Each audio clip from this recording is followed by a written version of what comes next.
کبھی سوچا ہے کہ ہم انسانوں سے پہلے اس زمین پر کون آباد تھا؟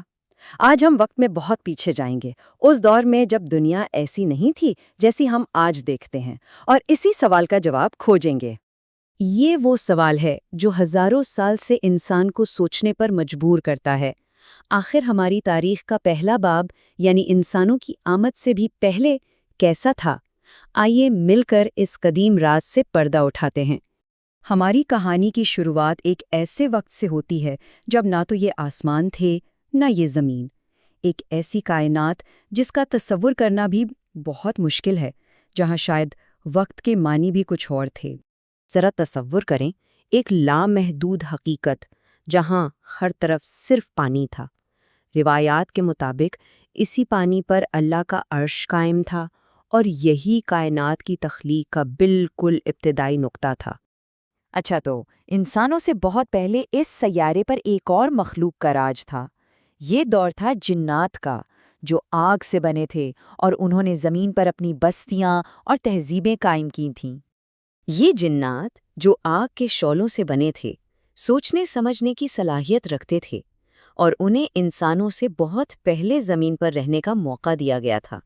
تو ہوا یہ کہ جنات نے زمین پر تہذیبیں بنائیں، شہر بسائے، لیکن وقت گزرنے کے ساتھ ساتھ ان میں فساد اور تکبر بڑھتا چلا گیا۔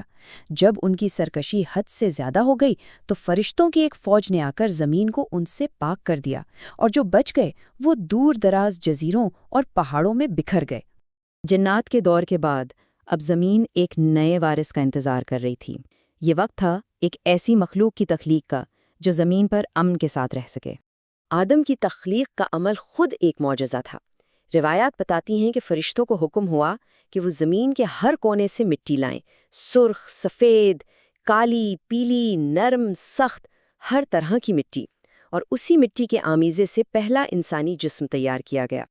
اور یہ بات کتنی خوبصورتی سے سمجھاتی ہے کہ ہم انسانوں میں اتنی رنگا رنگی کیوں ہے۔ ہمارے مختلف رنگ، ہماری زبانیں اور ہمارے مزاج، یہ سب اسی ابتدائی مٹی کی یاد دلاتے ہیں جس سے ہم سب بنے ہیں۔ جب آدم میں روح پھونکی گئی تو تمام فرشتوں کو حکم دیا گیا کہ وہ ان کا احترام کریں۔ سب نے حکم مانا سوائے ابلیس کے۔ وہ جنات میں سے تھا اور اس نے تکبر کی وجہ سے انکار کر دیا۔ اسے لگا کہ وہ آگ سے بنا ہے، اس لیے مٹی سے بنے انسان سے بہتر ہے۔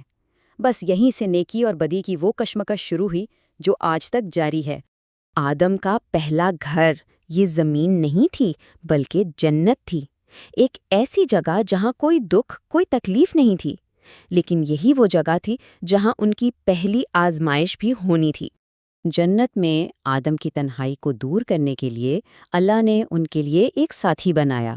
روایات کہتی ہیں کہ جب آدم سو رہے تھے تو ان کی بائیں پسلی سے ہوا کو پیدا کیا گیا تاکہ وہ ایک دوسرے کے لیے سکون کا باعث بنے۔ جنت میں انہیں ہر نعمت حاصل تھی، بس ایک شرط تھی، ایک خاص درخت کے قریب نہیں جانا۔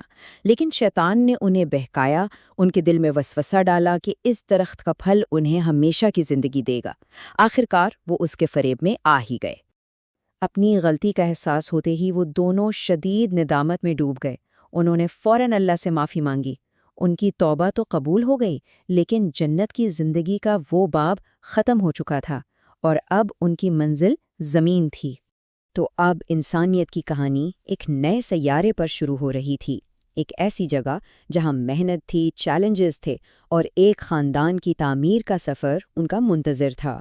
جب انہیں زمین پر اتارا گیا تو وہ ایک دوسرے سے جدا تھے۔ روایات کے مطابق آدم آج کے سری لنکا میں اور ہوا جدہ میں اتریں۔ ایک بہت لمبی اور مشکل جدائی کے بعد آخرکار ان کی ملاقات عرفات کے میدان میں ہوئی، جہاں سے ان کی نئی زندگی شروع ہوئی۔ زمین پر زندگی آسان نہیں تھی۔ ان کے بیٹوں قابیل اور حابیل کی کہانی حسد اور غصے کی وجہ سے ہونے والی پہلی انسانی موت کی ایک بہت ہی غمگین داستان ہے۔ روایات کے مطابق آدم نے 960 سال کی عمر پائی۔ وہ پہلے نبی بھی تھے اور انہوں نے اپنے خاندان کی رہنمائی کی، جو بڑھ کر پوری انسانیت کی بنیاد بنا۔ آدم کے بعد انسانوں کی رہنمائی کے لیے پیغمبروں کا ایک سلسلہ جاری رہا، لیکن کیا آپ نے کبھی سوچا ہے کہ ان عظیم شخصیات کے درمیان کتنا لمبا فاصلہ تھا؟ تاریخی روایات کو دیکھیں تو بڑے پیغمبروں کے درمیان صدیاں نہیں بلکہ ہزاروں سال کے وقفے تھے۔ آدم اور نوح کے درمیان تقریباً 1200 سال کا فرق تھا، اور نوح اور ابراہیم کے درمیان تو 1700 سال سے بھی زیادہ کا عرصہ تھا۔ یہ لمبے وقفے ہمیں تاریخ کی وسعت اور انسانیت کے سفر کی گہرائی کا احساس دلاتے ہیں۔